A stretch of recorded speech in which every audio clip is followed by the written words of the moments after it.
दौलत का असली अर्थ। सुरक्षा सदन कल्याण एसोसिएशन के जागरूकता शिविर की एक प्रेरक कहानी। बिहार के एक छोटे से कस्बे में सुरक्षा सदन कल्याण एसोसिएशन द्वारा एक जागरूकता शिविर लगाया गया था। मंच पर सेवा, स्वास्थ्य और सामाजिक सुरक्षा की बातें हो रही थीं। गांव कस्बे के लोग बड़ी उत्सुकता से बैठे थे। उसी शिविर में संस्था का एक युवा स्वयं सेवक भी लोगों को योजनाओं और सेवाओं के बारे में समझा रहा था।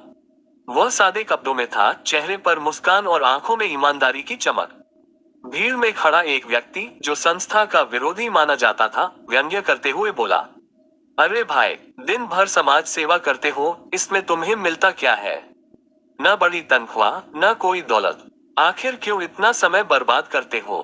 कुछ लोग उस सवाल पर मुस्कुरा दिए। माहौल में हल्की सी खामोशी छा गई। तभी वह स्वयंसेवक शांत स्वर में आगे बढ़ा और मुस्कुराते हुए बोला, भाई साहब, मेरी दौलत मेरा ईमान है। मेरा फर्ज ही मेरी सबसे बड़ी पूंजी है।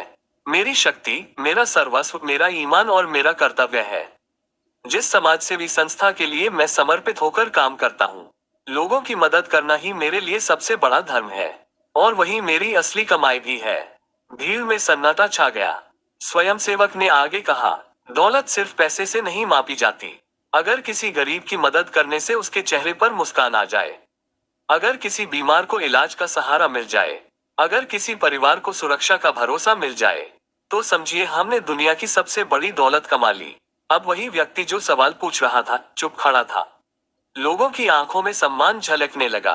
भीड़ में बैठे एक बुजुर्ग उठे और बोले, बेटा, आज समझ में आया। सच्चा इंसान वही है जो अपने फर्ज को ही अपनी दौलत मानता है। तुम जैसे स्वयंसेवक ही समाज की असली ताकत है। तालियों की गड़गड़ाहट पूरे शिविर में गूंज उठी।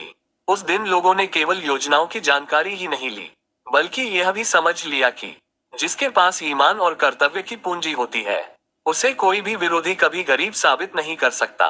और तभी मंच से एक आवाज गूंजी, सेवा ही सबसे बड़ा धर्म है और ईमानदारी ही सबसे बड़ी दौलत।